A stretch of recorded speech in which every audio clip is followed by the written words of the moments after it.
bumili ako ng Samsung Galaxy S24 Ultra. Kasi ang my first reason is mag-upgrade as a content creator para naman gumanda pa ang qualities ng mga videos ko. Number 2 reason is gift ko na rin to para sa sarili ko kasi katatapos lang ng birthday ko. Kaya, this is the new Samsung S24 Ultra, no? Mas maganda yung camera features niya and meron pa siyang AI technology.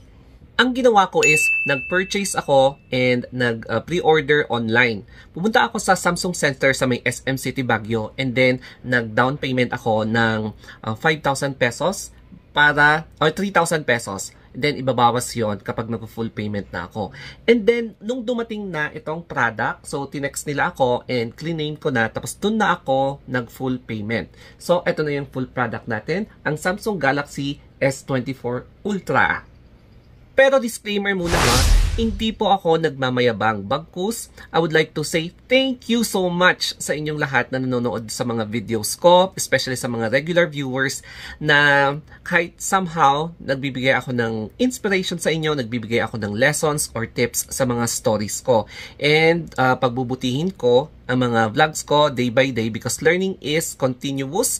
Syempre, kailangan natin na mag-upgrade para maging mas maganda pa ang qualities ng mga videos natin. Kaya maraming salamat po. Although, we cannot please everybody, pero ganun talaga ang buhay. I-follow nyo rin ako sa Socmeds ko ha, sa Instagram, The Story of Anthony. And then sa Twitter, YouTube, TikTok, Story of Anthony.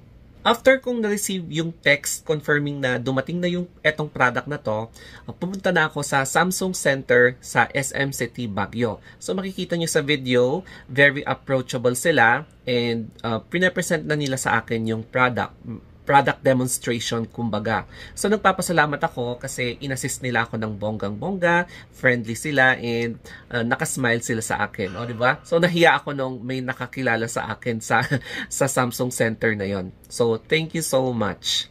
Dito naman tayo sa checking of functionality. Pinakita sa akin ni ate kung nag-work itong charging port. So, pina-check din sa akin yung S Pen, kung gumagana itong S Pen. So, parang ganito siya. Ayan yung S Pen.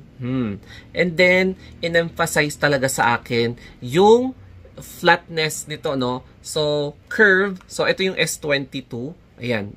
Curve yung nasa gilid niya. Tapos, ito yung difference. Hindi na curve yung nasa edge niya.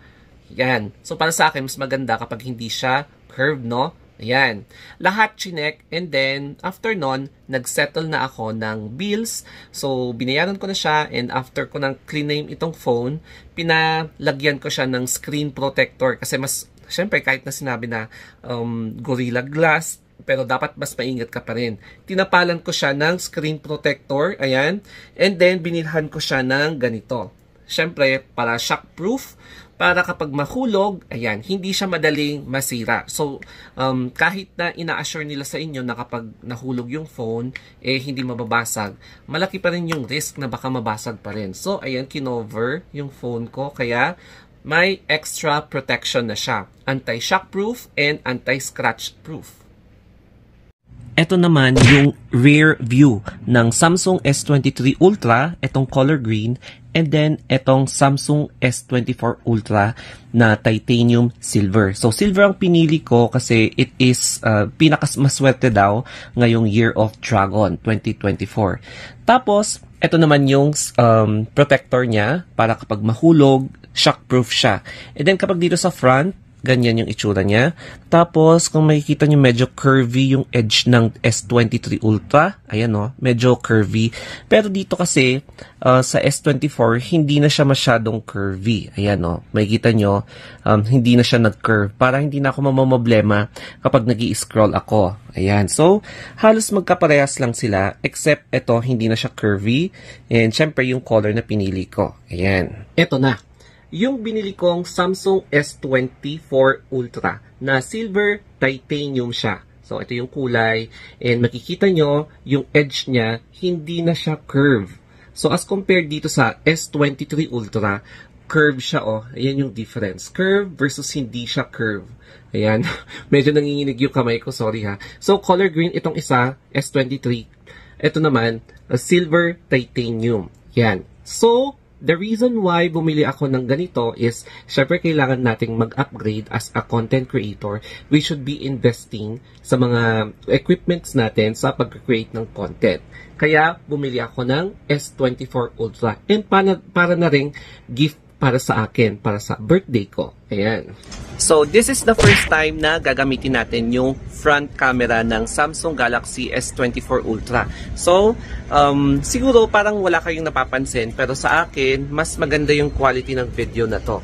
So, nandito tayo sa likod, sa background. Makikita nyo yung oval na currently kaka-open, kaya marami nagja-jogging. And I hope na mag-jogging din ako dito sometime in the future, no? O, diba? Rubberized yung oval. And makikita nyo dito yung papalubog na sunset. Ayan. So, para sa akin, mas maganda yung quality niya. And let us experiment yung picture niya. Ito naman yung kanyang rear camera. So, we are using FHD. So, yan yung sunset. Ito yung sunset na na-cover ng clouds. At yan yung oval, and hoping in the future, pupunta ako dyan at magja-jog and i-vlog natin. Ayan. So, pagmasdan natin yung sunset, and i-try na natin yung zoom. So, kapag i-zoom natin, ganyan yung itsura niya. And sa oval naman, i-try natin kung makakapag-focus siya. Ayan yun. Ang dami nag-jogging, no? So, ang ganda ng... Para sa akin, okay yung quality niya, pero tignan nga natin, baka hindi siya mag-pixelated. So, ito na yung full. Ayan. So, makikita nyo may mga nagja-jogging, no? Clear na clear. Parang may telescope talaga. So, ito yung eksena niya kapag ginamit mo yung zoom in a video. Bale, ito yung binigay sa akin by Pines Multi. Ayan, Pines Multi, hindi na yung Samsung. So, ayan. Ito yung box. Napansin nyo na mas maliit na siya kaysa before kapag bumibili kayo ng Samsung, no? So, ito yung Samsung Galaxy S24 Ultra na box. So, ito yung product. Ayan. So, meron na siyang case and pinalagyan ko na rin ng jelly case, jelly screen protector. Ayan. Tapos, kung bubuksan natin to, ayan. Ganito yung makikita nyo. Tapos, iangat nyo lang to. So, baliktad ata yung pagbalik ko dito. Pero, ayan. Anyway, ganito yung nasa loob niya. Meron siyang connector. Type-C USB. So, Type-C to Type-C yung connector niya. Ayan, no? Type-C to Type-C. And then, meron siyang yung pin. Ito yung pin na tutusukin mo yung SIM port. So, yung SIM port ng S24 Ultra, so, bale, tanggalin lang natin ng konti. Ayan. So, natanggal ng yung S Pen. Tapos, makikita nyo yung butas dito. So, same din lang. Yung SIM niya has dalawang SIM. Yung SIM port, I should say, ayan, side A and side B. So, nasa sa inyo yan kung gusto nyo gumamit ng isa or dalawang SIM. So, it's upon your decision na lang. Kaya, balik na lang natin dito. Yan. So, yun lang yung laman niya dito. Wala siyang free na charger na freebies noon, tapos wala rin siyang free na headset. So, sad lang ako kasi dati merong binibigay na free headset, ngayon wala na. Tsaka, huwag kalimutan yung IMEI kasi kapag in any case na mawala yung phone nyo, at least pwede nyo nang i-report agad doon sa NTC. So, ibigay nyo yung IMEI number nyo, tapos yung unit nyo, ganon. And then, i-on nyo yung location ng phone nyo para yung isang phone nyo, malolocate niya kung saan mo na-misplace yung phone mo if ever na na-misplace mo siya or may kumuha na akala mong friend mo ay hindi pala. Ito yung useful tips para sa pag-handle with care itong mga bagong phone nyo. Aside from Samsung Galaxy S24 Ultra, iPhone 15 Pro Max, number 1 is be humble. Para sa akin, hindi ko pinapahalata na Samsung S24 Ultra yung phone ko, pati nga tong S23 Ultra na phone ko, hindi ko pinapahalata para hindi sabihin na mayabang ako, nagpapayabang, yung mga ganon. Hinahayaan ko lang na iba ang maka-observe. Yun. Number 2, Handle it with care kapag nag-outing kayo. Huwag nyo siyang basahin. Hindi po siya totally waterproof. Water resistant lang pero hindi siya waterproof. Siyempre, tested and proven ko, nahulog ka sa phone and more than siguro 30 seconds. Kaya nung pag-angat ko, nag-green na yung screen, pinalitan yung LCD, nagbayad ako ng mahal-mahal.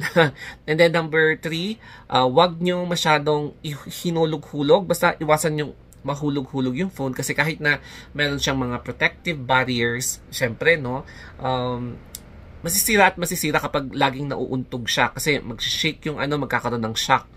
And then, yung isa pa is wag nyo ibabad sa direct sunlight, no? Kasi yung heat na galing from the sun, pwedeng mag-ignite siya. Iinit yung phone nyo, mag-iignite siya ng flames.